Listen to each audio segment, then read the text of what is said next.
efficient, and sustainable system. Well, first and foremost, I would like to thank all for taking time out of your hectic schedules and making this event spectacular with your glorious presence. As you all know, Google Developer Student Club and our community groups for colleges and university students interested in Google Developer Technologies. DSC has always been involved in arranging workshops and events that help students grow their knowledge in peer-to-peer learning environment and build solutions for local businesses and their communities. Previously, we've arranged several events, but algorithm optimization in machine learning, Firebase Bootcamp, Hacktober Feast, and Python workshops were the most remarkable. Our today's speaker, Mr. Noman Bashir, is a PhD student at University of Manchester, working with Professor David Irwin. His research focuses on improving the energy efficiency and sustainability of cloud computing and energy systems. His work has been published at top system conferences and journals such as Eurosystems, e-Energy, and Build Systems.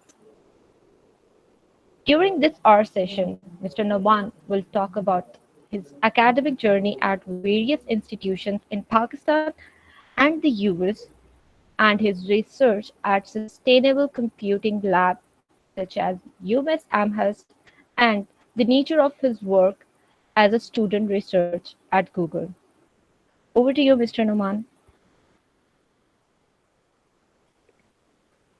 Hi everyone. Thank you for the kind introduction. Just one second. I will set up I will share my slides.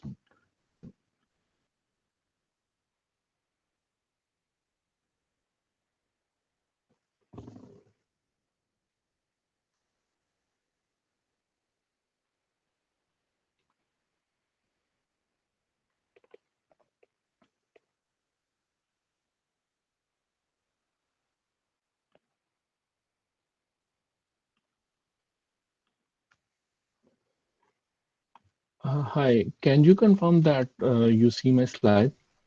Yes, sir. Okay, hi. Uh, Hi everyone. My name is Noman Bashir, and I am going to talk about the topic of my research work that can be broadly said titled as leveraging machine learning to design energy efficient and sustainable systems. While Shani Fatma introduced me a bit more formally, I would like to take some liberty and talk about myself in a bit informal way.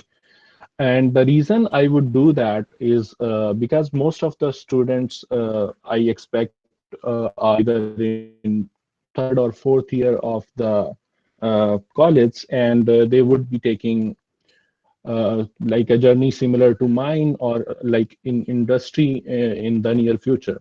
And it would be nice to probably it would be nice to know how things worked out for me, where I was lucky and where I was unlucky, and the places where I have been.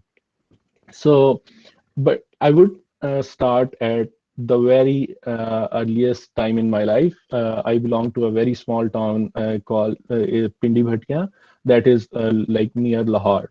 And when I was growing up, I attended public schools. And one fun fact is that our session was probably the last session after government introduced labels like "Maar Nahi Pyar." So like we were the last people to get some beatings from our teachers. And also, like in one of my schools, we were supposed to bring our own mats from home to sit because we did not have any dedicated classroom or the benches. And the reason I am telling you all of this is to make a point. If you are dealt a less favorable draw in your life growing up, it's not end of the world. If you are desperate enough and you work hard enough, you can succeed and go anywhere. No one before me in my family had attended a 4 year college, let alone pursue an engineering degree or a PhD. So It only matters how much you want things to happen for yourself. After I did my matriculation, I attended GCU. While attending GCU Lahore, I had super inferiority complex. My friends had like the smartest phones, and like they used to speak English.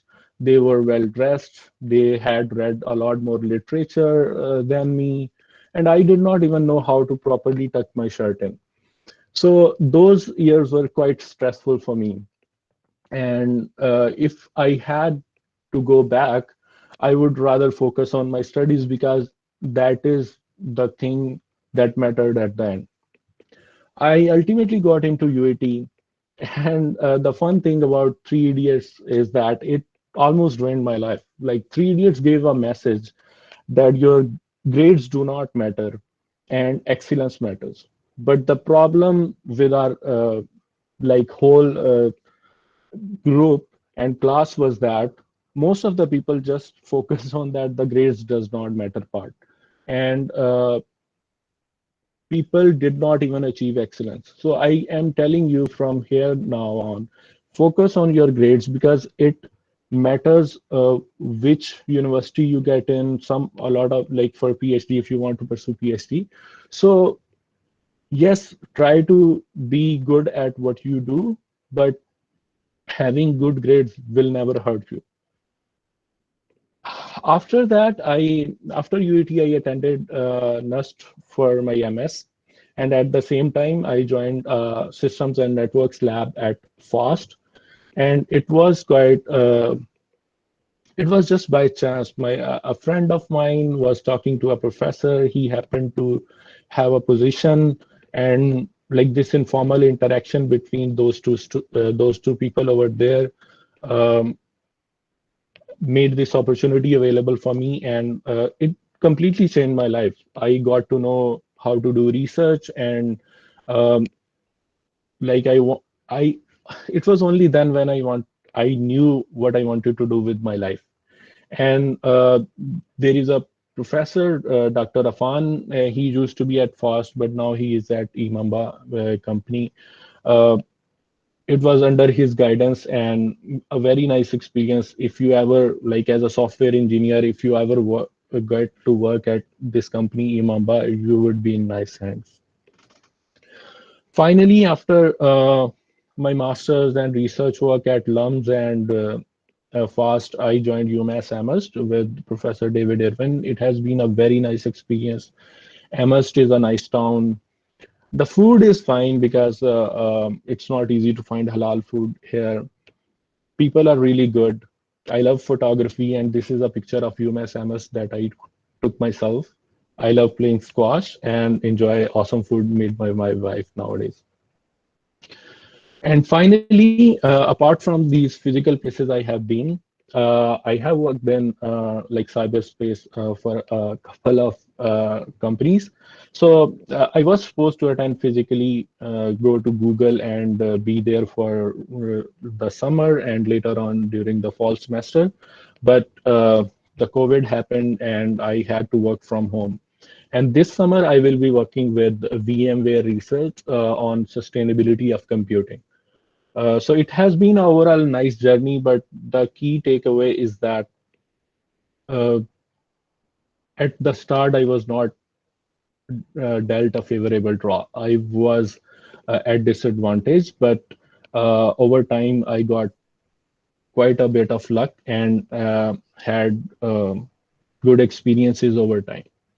So now this like informal overview of my journey aside, I would like to focus on my work. So first, my research work spans multiple areas of systems, energy, machine learning and data-driven techniques, and sustainability and computing. All of my projects lie at the intersection of two or more of these disciplines. So, for example, in energy and systems domain, uh, I have a project in Helios. We built a software-defined solar module that allows you to programmably control the output of a solar panel. Another key project in this domain was solar rate limiting, where we use the concept of distributed rate limiting from networks to devise strategies that control the distributed solar capacity. The next set of projects fall into the energy plus ML data-driven techniques. Solar TK is a solar power forecasting toolkit that allows you to model the performance of solar PV systems. And deep snow is an extension of that that incorporates the effect of snow on that. And these toolkits have led to some interesting work where we have worked on identifying anomalies in solar panels. We have worked on electrification, increasing electrification in Kenya. And we have also worked on how you can use these forecasts to make probabilistic solar forecasts that are more helpful when you are participating in electricity markets.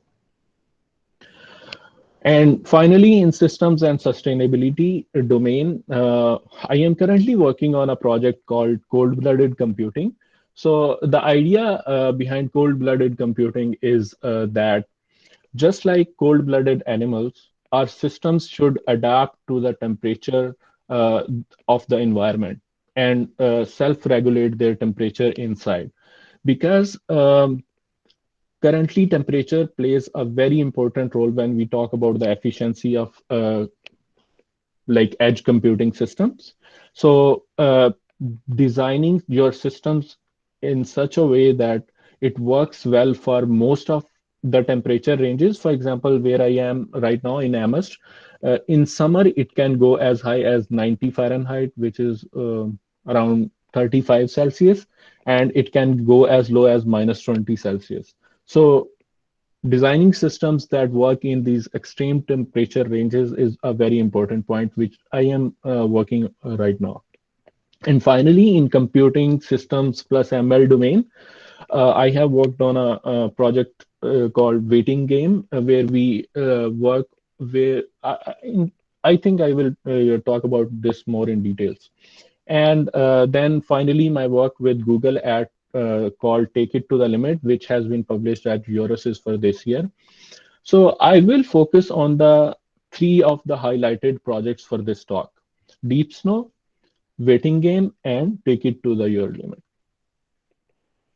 So I would like to set some expectations for my talk here. First, I am not going to, like, this talk is not about pure ML research or just the ML, like machine learning. It is about how machine learning can be used as a tool to aid systems like either design or working. And my personal belief is that machine learning is not a silver bullet to all of your problems. You need to be very careful where you need machine learning and then frame your problem in a way that it effectively uses that tool, not like just put some variables everywhere, like some features and try to predict something or do something. That is not like an highlight of my projects. Secondly, in this talk, I will talk about a high level overview and I will go to a little bit of technical depth, but not too much. I will focus on the problem statement and motivation and talk about how you frame a problem, how you work on a problem, how you decide what is the important part and where ML is necessary. And finally, I will outline two open source projects where like some of your like the students that are here can get involved. One is Solar TK, that is a toolkit that I built, and another one is a overcommit simulator. This is the open source project that I started when I was at Google, and it is like anyone can join there, and I will talk about how people can contribute to this. And finally, at the end, I would like to have some time to open the floor for like questions about my work and life or like anything beyond that. There are no bad questions and never shy away from asking any questions. So with that, I would like to move on to this project, which is called Deep Snow and Solar TK. And I will uh, talk about how I designed our ML problem around this project. So solar power is getting very popular, and we see its application in the electric grid, data centers, and wireless sensor networks. I have listed a few latest papers across these domains. And across these 6 papers, authors used 5 different modeling approaches to model the solar output. Also, the approaches used in these papers are very simplistic. However, I believe that this simplicity is not the fault of the authors, as more accurate and sophisticated work on solar performance modeling is generally not accessible. The question then becomes that why accurate solar modeling remains an elusive task even today. The key problem is that solar performance modeling is a complex task as solar generation depends on many variables. And some of them are site-specific physical properties such as site's capacity, the tilt angle, orientation, shading, and snow. All of these properties significantly impact the solar generation as you can see in these graphs. Similarly, solar is highly sensitive to environmental conditions. Let's look at one side. It produces high power when it is sunny and cold, slightly less power when sunny and hot, highly variable power under clouds, and finally, very little power under snow. Incorporating the effect of all these variables makes solar performance modeling a very challenging task. Solar performance modeling basically estimates site's current or future output based on site's physical properties and weather conditions. It is a highly active research area. There are many research papers on this topic. There are also open source models available such as PVLib and SAM from the Department of Energy in US. However, the problem with the prior research work was that it was inaccessible and there were no open source implementations available. While these tools, PVLab and SAMs, are available for public use, they require considerable expertise to configure a solar site, and people outside the core solar energy domain tend to avoid those. Over the last few years, our lab has done significant work on solar modeling for our papers. We decided to share our expertise. When designing the toolkit, we had 3 clear goals in mind. First, it should be simple to use for people who are not familiar with the area. Second, people should be able to compose its modules and extend the functionality for their use cases. And finally, it should be accessible to the academic community. With these goals in mind, we developed Solar TK. There are 5 key modules in our toolkit. First one is a physical parameter module, which takes the location of a solar site and some historical data as an input and gives us the parameters of a solar site, like what is the capacity, tilt, orientation, and temperature coefficient. Secondly, uh, the next module is basically the maximum generation module, which outputs a time series that gives us the time and maximum generation in watts. The next 3 modules incorporate the effect of weather, shade, and snow, respectively. So I would like to highlight one thing here. The effect of physical parameters and maximum generation can be easily modeled with physical modeling tools. There are very well-defined equations that tell us how solar power will vary based on the tilt, orientation, and your location and all of that. However, there were 2 aspects that cannot be modeled physically.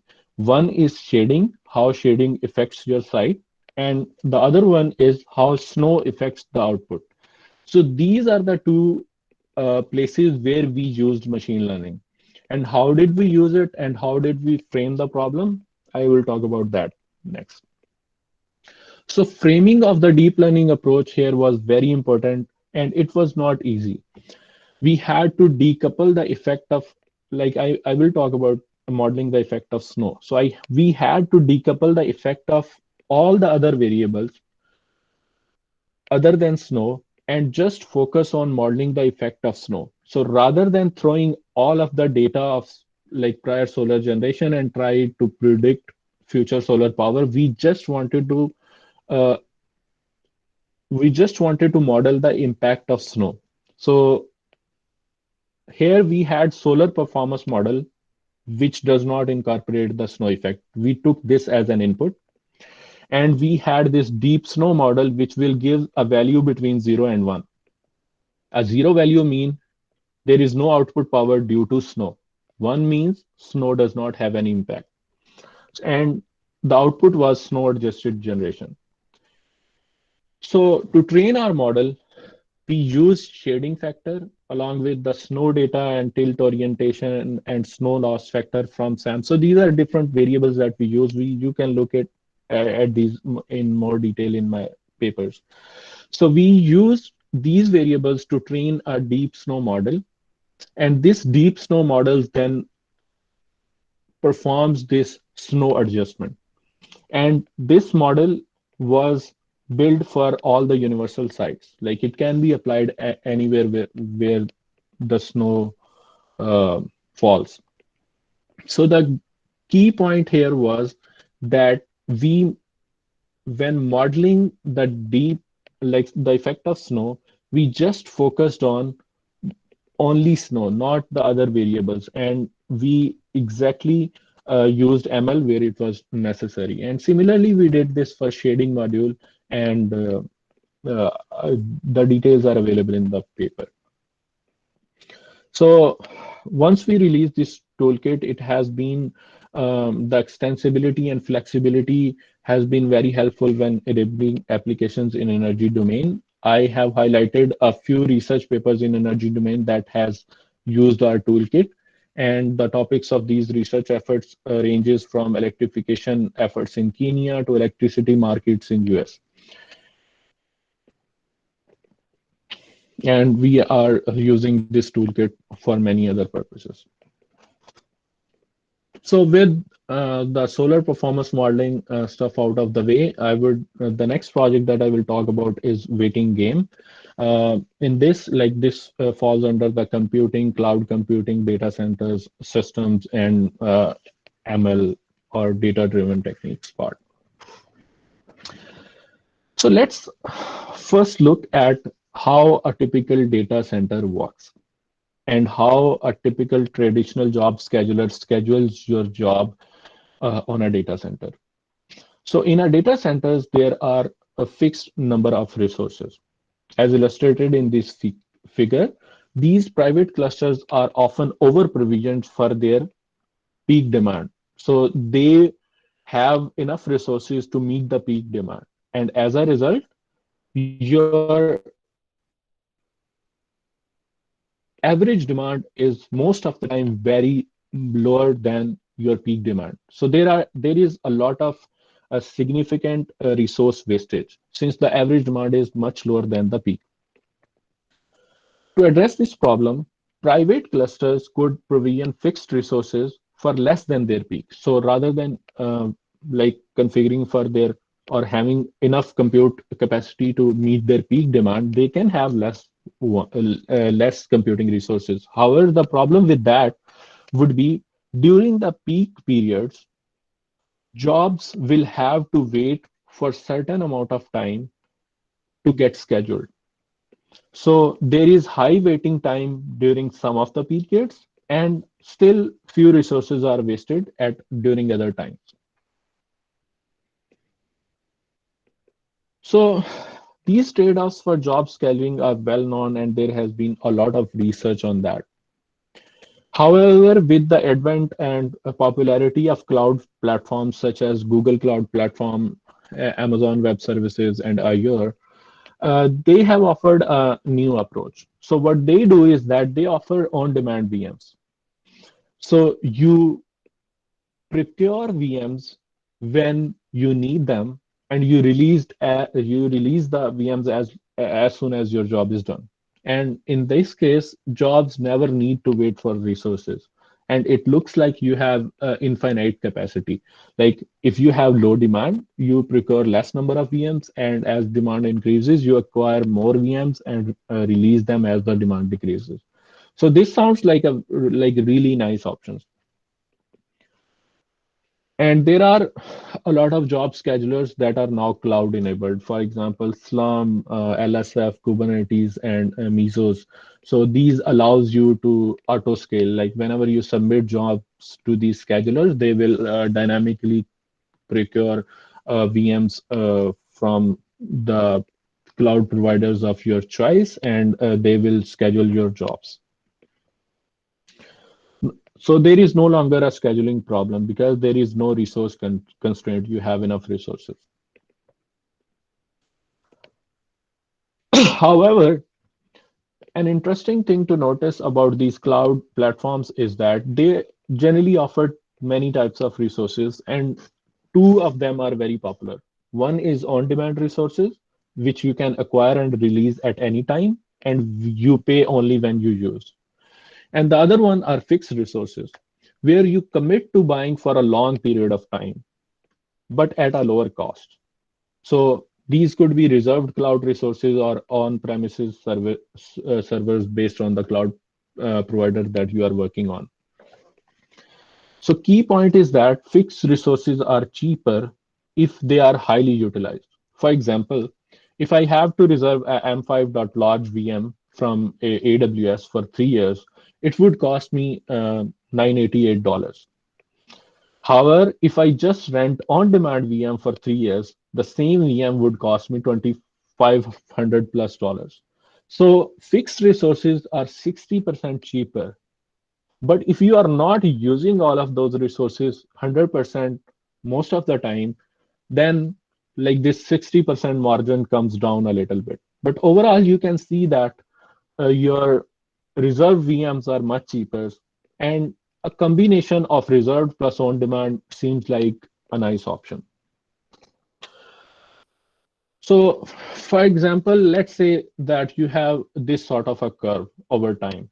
Your resource demand is lower at some time, and on other times, it is much higher than the fixed resources that you have purchased.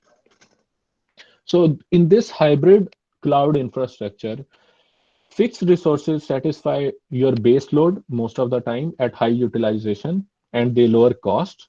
And on-demand resources satisfy your load burst to lower the waiting time. The question is, how many fixed resources should you buy? Where should this line of fixed resources be drawn? If you make it too low, then you need to acquire more on-demand resources and your cost goes up. If you set it too high, then you are wasting most of the resources during these low demand periods. How many resources to buy? And this is the central questions for provisioning hybrid clouds. So again, hybrid clouds are the clouds where you have some fixed capacity available to you, and the rest of your demand goes to on-demand VMs in the cloud. To answer these questions, we introduced a waiting policy.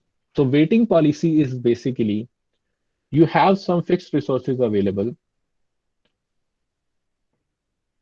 You have to decide if a job comes, do you schedule it on fixed resources or on demand? And which jobs should wait to be scheduled on fixed resources and which should immediately go to the cloud or on-demand cloud.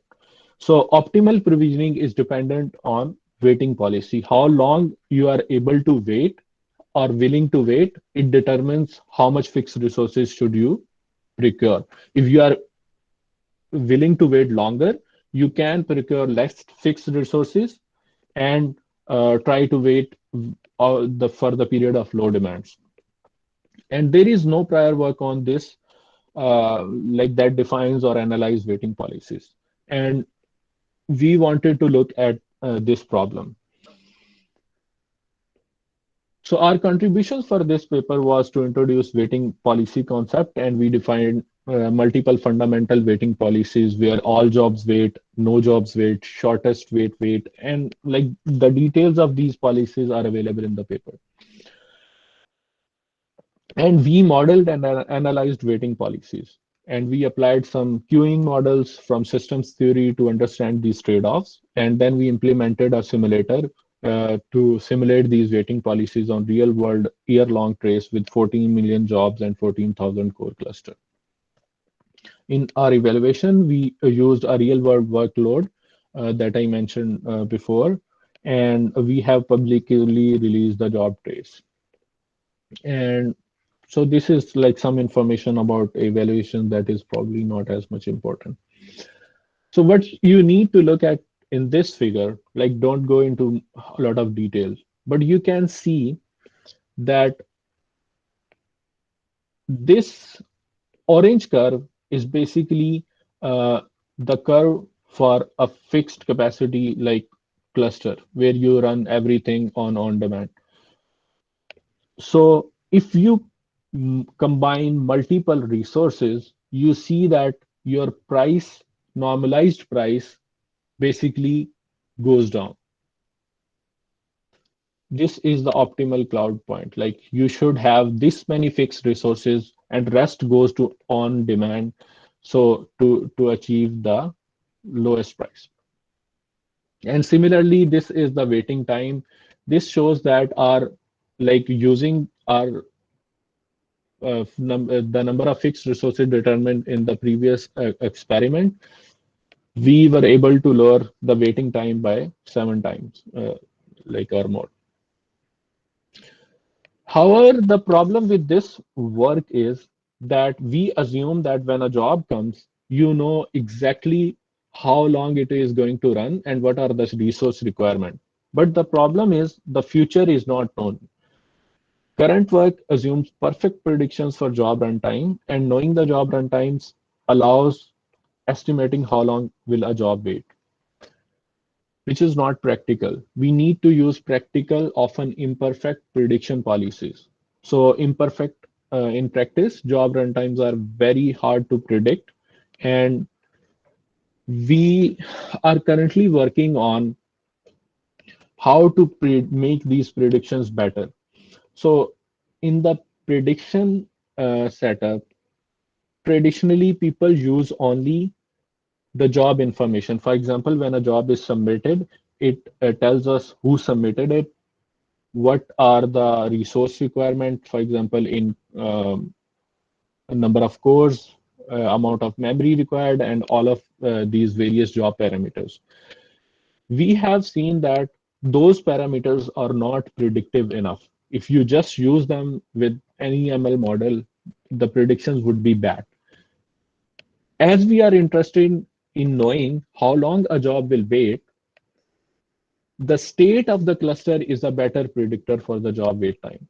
For example, how much cluster is currently utilized, how many jobs are waiting in the queue before me, what are the resource requirements of the job waiting in the queue. So these features are more important than like the information about just the job. So here again, the key point is to identify, to understand your system better and try to see how you can use machine learning better. So in this case, we focused on the state of the cluster rather than just like adding some of the features, like just the features that were available and trying to use neural networks and with like so many layers and try to predict the job wait time as it would not have worked. Instead, we understood our system and we are trying to like identify parameters that are better predictors. So with this project, then I would like to move on to the next project that I worked on at Google. So it's called Take It to the Limit. This is a reference to a famous song.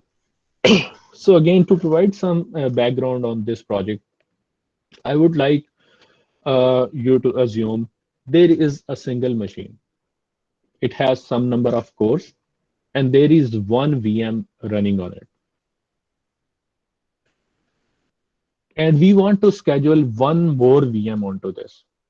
The question is, do we schedule this VM on this machine or not? So for example, if we are at this point now and current usage of the existing VM is this much, and a new VM comes. Do you schedule it? If you don't schedule it, you are wasting this resource. But if you schedule it, maybe the resource demand, because you don't know the future, the resource demand of the current VM as well as the future VM that has just arrived, excuse me, may exceed beyond the physical capacity of the machine.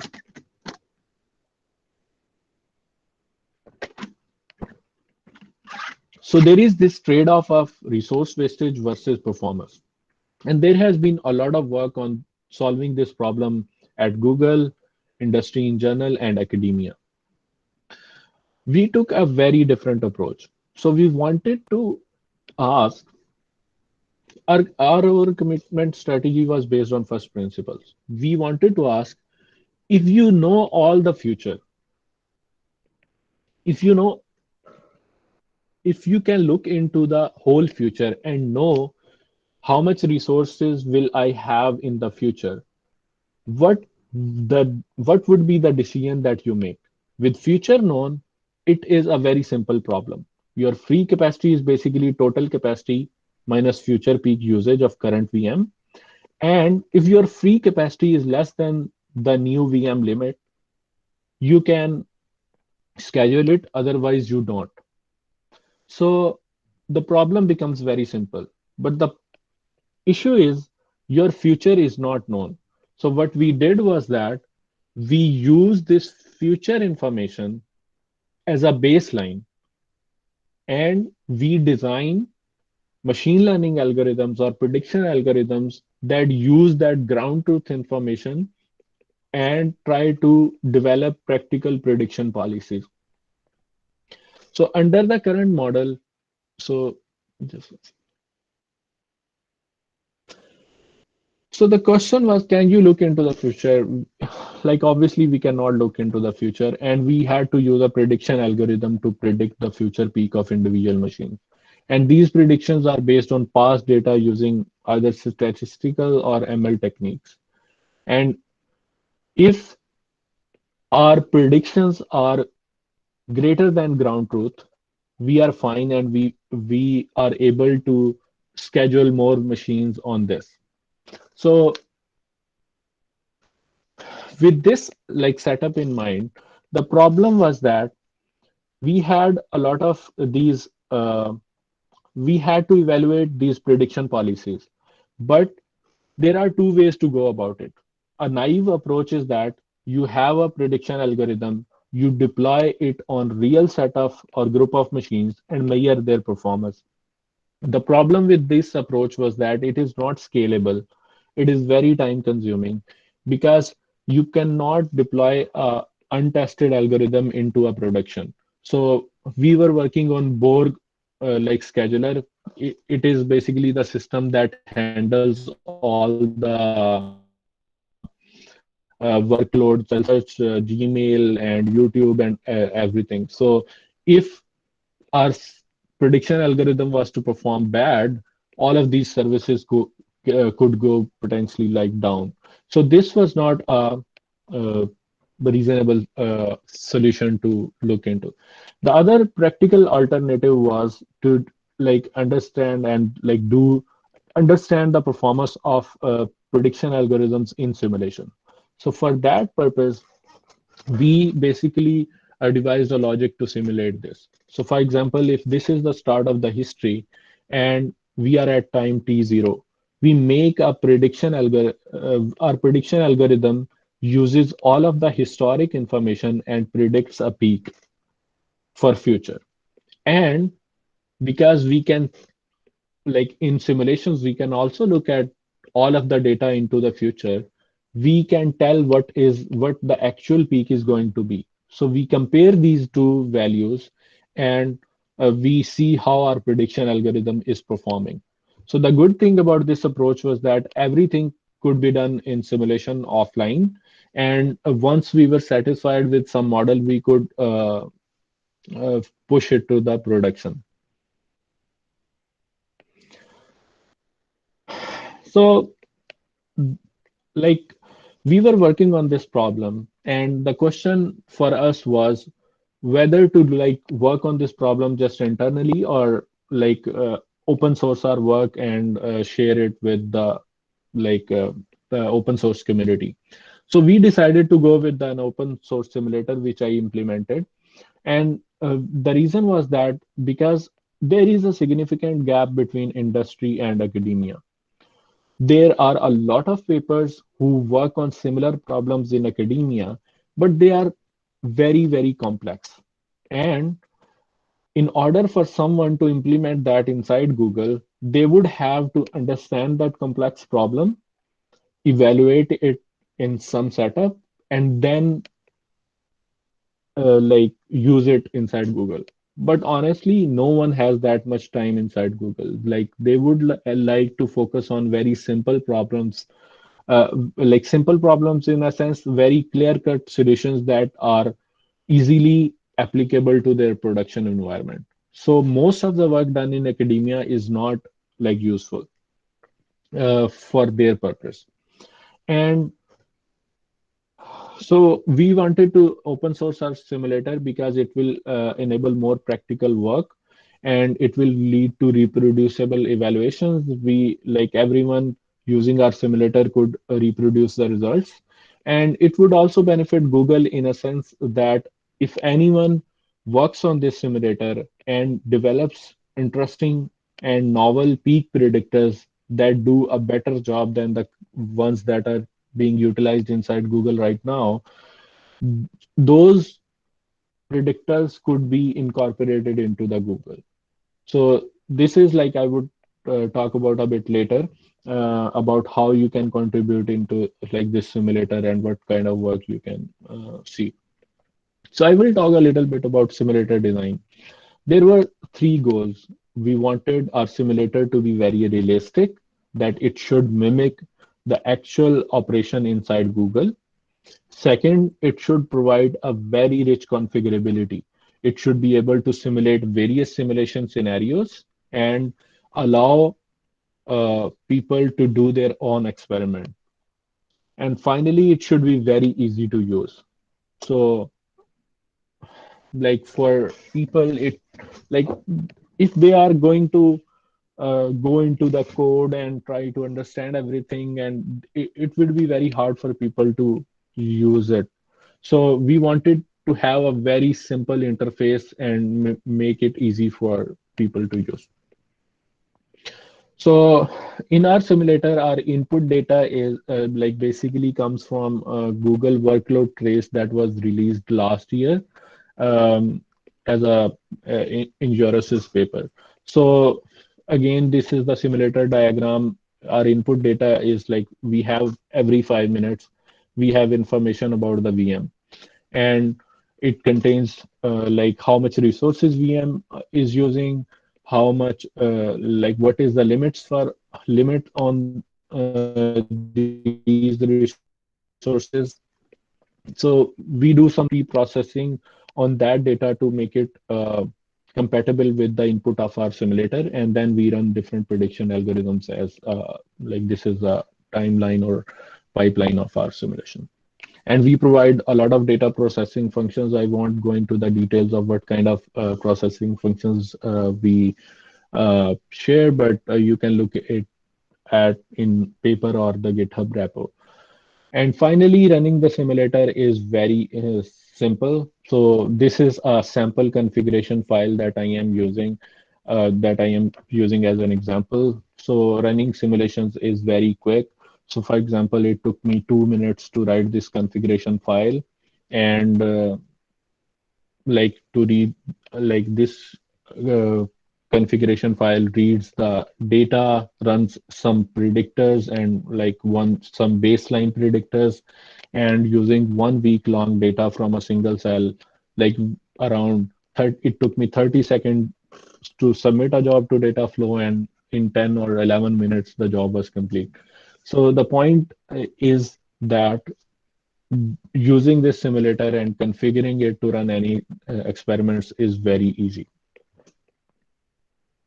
And finally, we have enabled users to add their own predictors, and this is also a very simple step. We have implemented two predictor classes. One is predictor and stateful predictor. You will know about these if you look at the code. And it asks any user to implement these three functions: create state, update state, and predict. So as long as you just implement these methods, you should be able to incorporate any machine learning or statistical based predictor into this. Finally, I will talk about, like, I will not go into the details of the result, but I will talk about the high level evaluations in brief.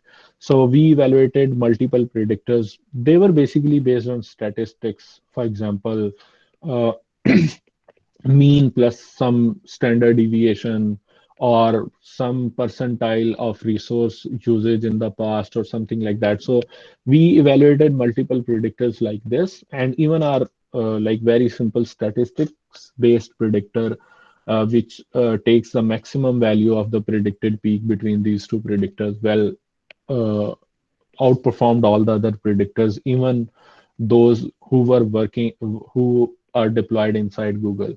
So then what we did was that we deployed our best performing predictor to 24,000 machines inside Google.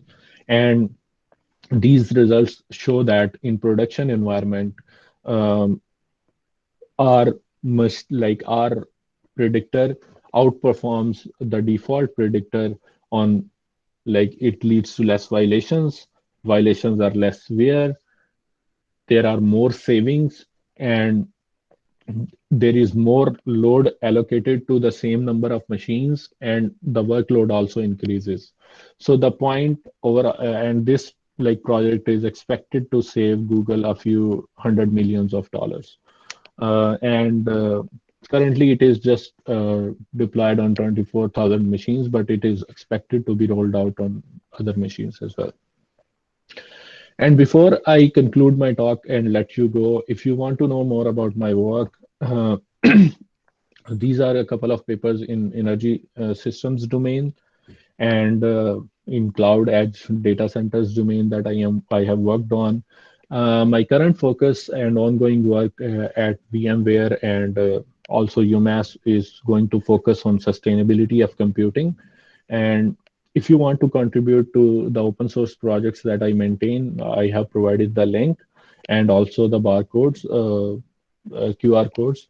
And if you have any questions, you can contact me at my email address. And thank you for attending the talk.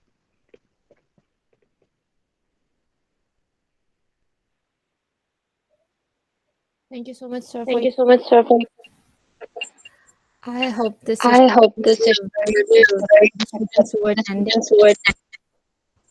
So I your would also voice is echoing. sorry. No, it's fine I now. have a question. Yes, please go ahead. In I am sorry, I'm not hearing you at all. hello, Hello? Yes, Ahmed, can you you are. hear me now?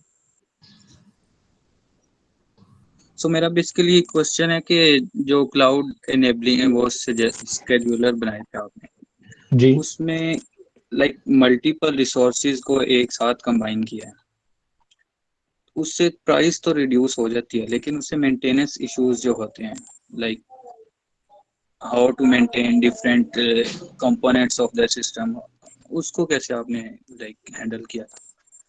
Okay. Uh, so maintenance wise, I don't think कि बहुत ज्यादा problem होने चाहिए, क्योंकि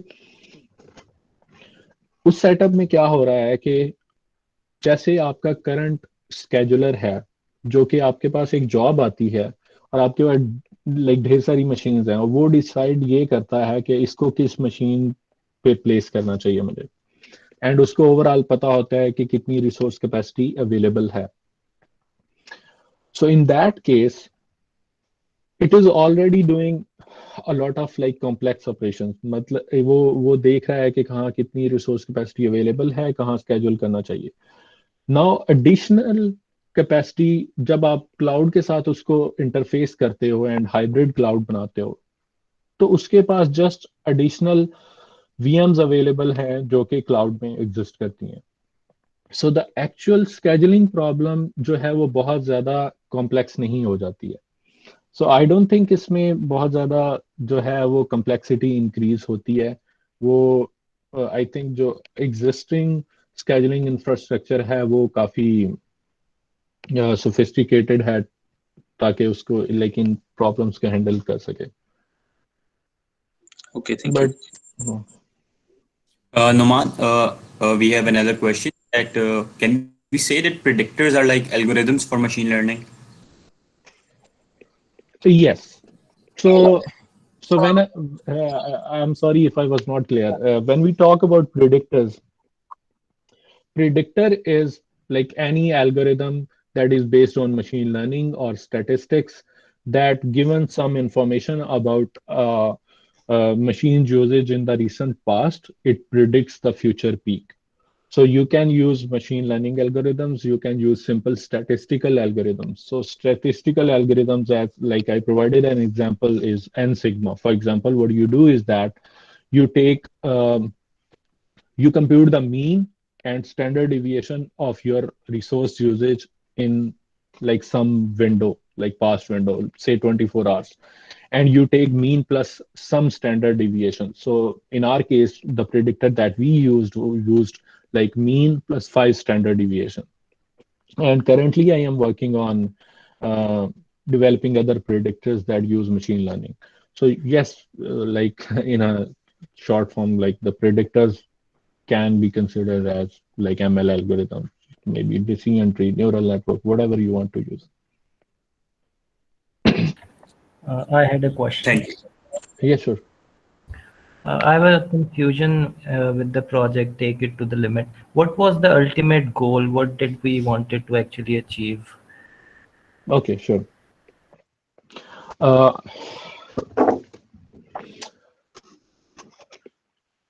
when you have a data center or a machine, like data center, and there are a lot of physical machines in it. When the jobs are submitted, so the job here is you want to do some task and you submit a job. You specify how much resources it will use, how many number of cores it needs, how much memory it needs. So when users submit a job, they often overestimate the resource requirement. So if it actually uses only one core, they would often say like, we need 3 cores or 4 cores, right? To be on the safe side. If it needs just like 1 GB of memory, they will request 5 GB or something. So what happens is that now, although you know they use less resources, but you still have to provide them with the enough resources so that if they end up using whatever they asked, their jobs should not be canceled. Like, so if you just provision your, like, if you start scheduling your jobs just based on the limits that user has requested, you will waste a lot of resources. For example, if on one machine you have 10 cores and 4 GB of memory, and a user sorry, user asked for, there were two users who asked for 5 cores and 2 GB memory each. So you have assigned the whole machine to just these two tasks, but their actual usage is maybe just the sum of their actual usage is maybe just 2 cores and 2 GB of memory. So you are wasting all the other resources.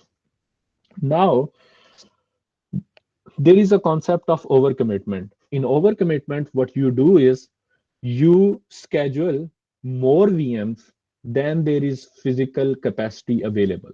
So rather than just scheduling those 2 jobs, you schedule another 4 jobs. So although the sum of their requested resource limits is more than the physical capacity of the machine, they don't actually use all of the resources available to them. So more jobs can be scheduled on the same machine. So this is what we call overcommitment.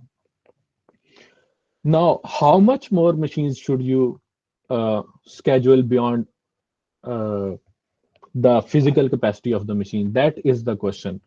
Because the more extra VMs that you are able to schedule on the same machines, you do not need to buy additional machines to serve your capacity. Your overall cost goes down. So in this project, the focus was to design our overcommitment policies. Like, how do we decide that this machine can take on like this number of more resources?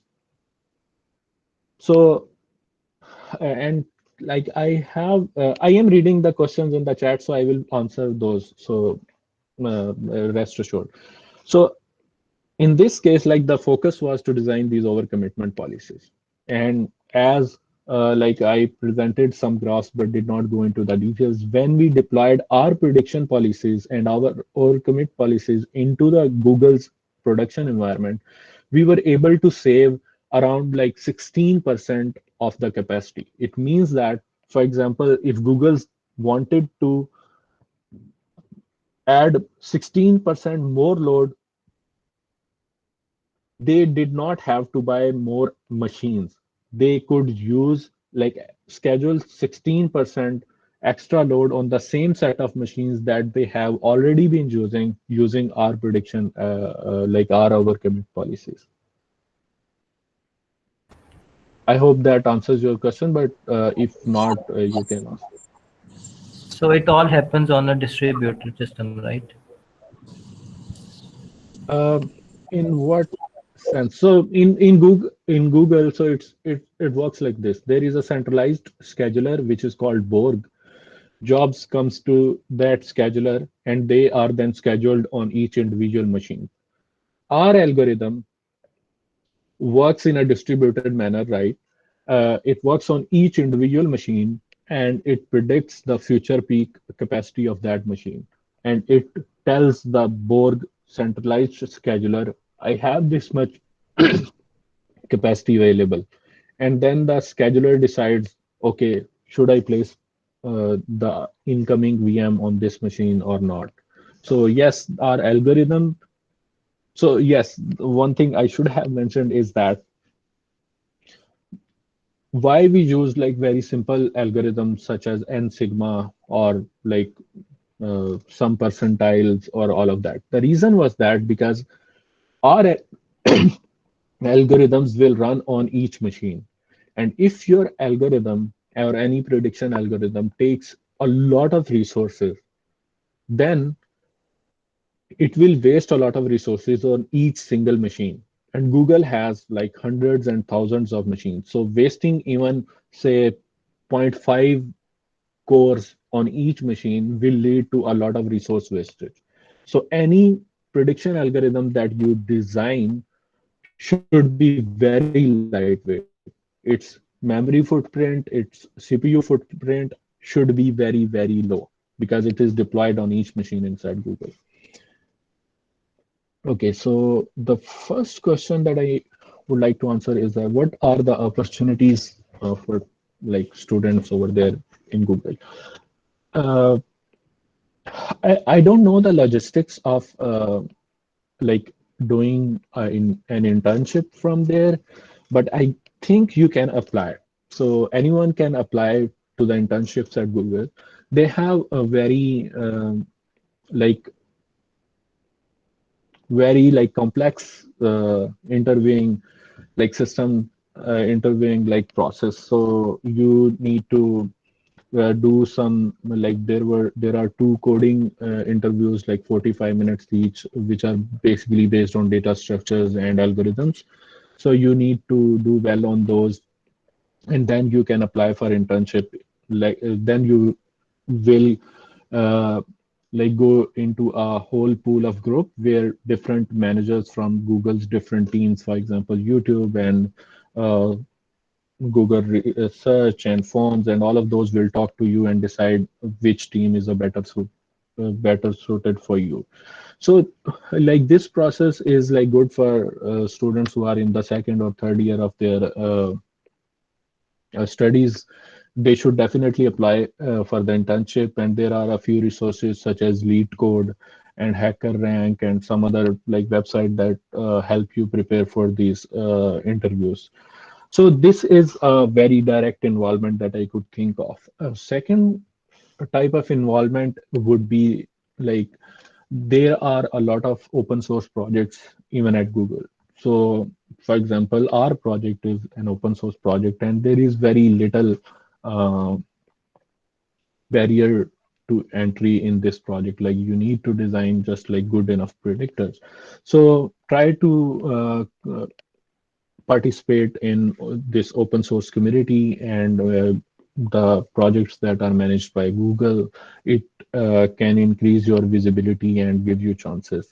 And Google is very good at these things that they do not care where you come from as long as you are like good at what you do. So they don't like I think they even take now people without any degree, undergrad degree, for software engineering roles. But obviously for advanced roles, like my host, he had a PhD. So it depends. I mean, how you want to get involved, and later on you can apply for a full-time job at Google as well. Again, the process is quite complicated because I guess there are 7, 8 interviews. Having an internship over there definitely helps. And what are the research areas in solar panel fields that need to be optimized? There are quite a lot of things that needs to be done. So if I think like a computer engineer, uh, so there is a lot of work on solar panels that is related to electrical engineering. I'm not talking about that. I'm talking about like computer engineering.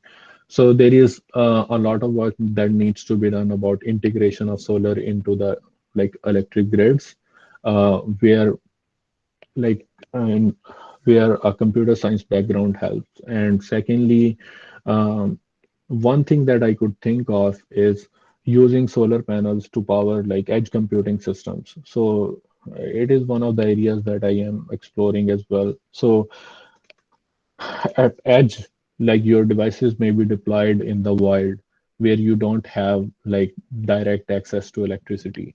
So you would need solar panels or some other form of energy to charge uh, your battery backups. And then the question becomes how, like if you have some workload that is running on those edge devices, be it like computer vision processing pipelines or anything, how do you like schedule your tasks based on the solar power availability? So forecasting solar power, how like how much solar power is going to be available and when it is going to be available, and then uh, like optimizing your work schedule based on that. So there are quite a few things that needs to be done. And if you look at my webpage or uh, my lab's webpage, there are a lot of like projects that we are working on, and it could give you a good overall overview of like what are the possible things. Just look at some papers.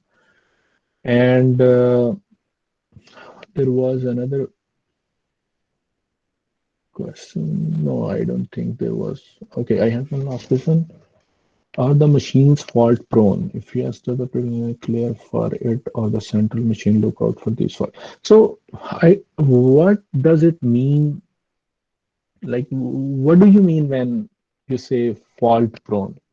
Like, in what sense? Yes, machines can fail. Uh, they can go down. So, if that is the thing, then it's like simple. Like, there is a constant sort of like communication between the individual machines and the centralized scheduler that tells you about if the machine is on and how much resources it has available, how many resources are like running, and all of these things. So there is constantly this pulse communication that is going on, and if it if a machine goes down, that like ends, and the centralized scheduler is able to know. The other thing that I could think of is like fault prone in a sense that you have scheduled more jobs on a machine than the physical capacity of the machine, right? So what happens is that now your like CPU is easy to throttle. Like for example, if you have more CPU requirement, you just assign less number of CPUs. But in memory, like once memory is filled and some job is requesting more memory, you like that cannot be handled in a like easier way. So in that case, your OS running at the machine takes over, and it will either kill some jobs. And once a job is killed, like the scheduler is sent information that, okay, this job did not complete. So you need to reschedule it again. So there are mechanisms in place that handle various types of faults. Is it was meant meaning to the course while a new, I'm like, okay, writing skills. I'm sorry, I did not understand the last question, but I will ask the writing part.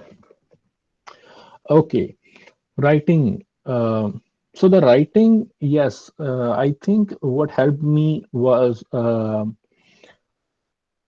reading. So you need to read. So there are two types of reading. So one is like in general, like English novels or newspapers and all of those things that definitely help. For example, if I show my like screen right now, there are quite a lot of books that I read. So reading definitely helps. And secondly, there is reading research papers helps for technical writing. So you just need to like look at your area of interest and find top conferences. For example, if you are interested in machine learning, look at NIPS, ICLR, CVPR.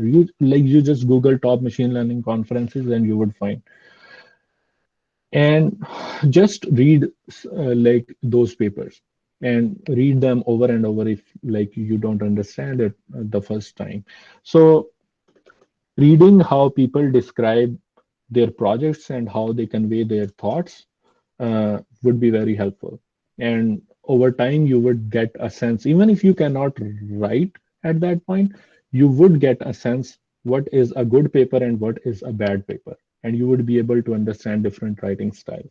And there is really no uh, like silver bullet or like very simple solution to this. You just need to put in some effort in terms of reading and practicing. And one thing that has helped me in writing, especially, is that I used to be very conscious when I started writing. So I would like try to write a perfect sentence in the first go, which never helps. So nowadays I just write, even if it sounds stupid, even if it like is very bad grammatically and every like in every which way. Writing, just putting things down on paper really helps. So just put some words in and then you can make edits over time. I'm Well, sorry, I I did have a not question. understand. Sorry. Yes, sure. I have a question. I wanted to know about the distributed system as your experience. How distributed system Google was using. We studied about GFS, Google File System, in one of our course we are studying now. So about with your experience, can you explain? So uh, to be honest, our work did not like the project that I was working on did not, while it was a distributed system, I did not have to handle those aspects of it. So Google already has this nice Borg scheduler, which is developed over years. it talks to each machine, how it works. So that is already very well defined. Our project was focused on each machine. Because our algorithm uh, works on a single machine, it does not communicate with other machines. It does not require any information from centralized schedulers. So there were not like distributed systems concepts involved here. However, uh, one thing that I am working on, I talked to my contact at Google, and that is like in the simulator. Currently, we just evaluate prediction policies. If we were able to add the scheduling component into that simulator, it would increase its capability and allow us to simulate a lot of different scheduling scenarios. However, the problem is that we have written our simulator in Apache Beam, so which is a framework for writing data processing pipelines. And in Beam, it uses a lot of nodes to do it uses like Google Cloud Data Flow or Apache Spark and things tools that are distributed processing uh, frameworks. So it uses those. And now we do not like in Apache Beam, there is no sense of one node that is communicating with all of them. So having I'm not really sure how will we add the scheduler part and talk with this distributed processing like system. So there is some work in terms of this open source simulator that would require this understanding of this distributed mechanisms while running the processing pipelines. But at present, in the current work I have done, I did not get to work on the distributed aspects. Can you please explain a little bit about Google Summer of Code? Honestly, I don't know about Google Summer of Code. I did not like participate. And an interesting thing is that in my undergrad, it was in electrical power engineering. I coded like as little as possible. I just coded like for my electronics and microprocessor, microcontroller assignments. And like even in my final project, the coding was quite limited. So I did not properly started coding until I got into this like PhD. And even like for the first 2 years, it was just general Python programming. Uh, so uh, and I have like implemented this simulator, and I learned all of the things in the last couple of years. Previously, I was not like coding heavily because my projects were of different nature. Like because I don't know about the Summer of Code a lot, I could read the link. Yeah, so I think someone has shared some links because I don't really know like how that works. Um, So I guess that's Able, it. Thank you, Numan, okay, for sure. sharing your insight with us. Thank you. No So problem. And yes, you have my email address, and anyone can contact me, like if they feel like they have any questions. yes, sure. Okay, bye.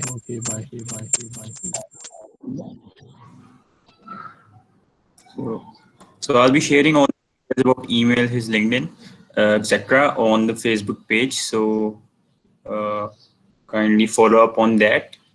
Okay, Danish.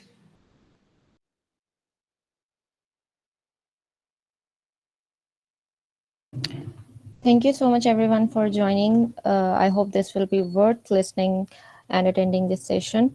I would also like to say thanks to our lead and the collaborators, Stack Pakistan and Global AI Hub, and the whole team DSC that have made this happen during this pandemic situation. Thank you so much, everyone. Allah Hafiz.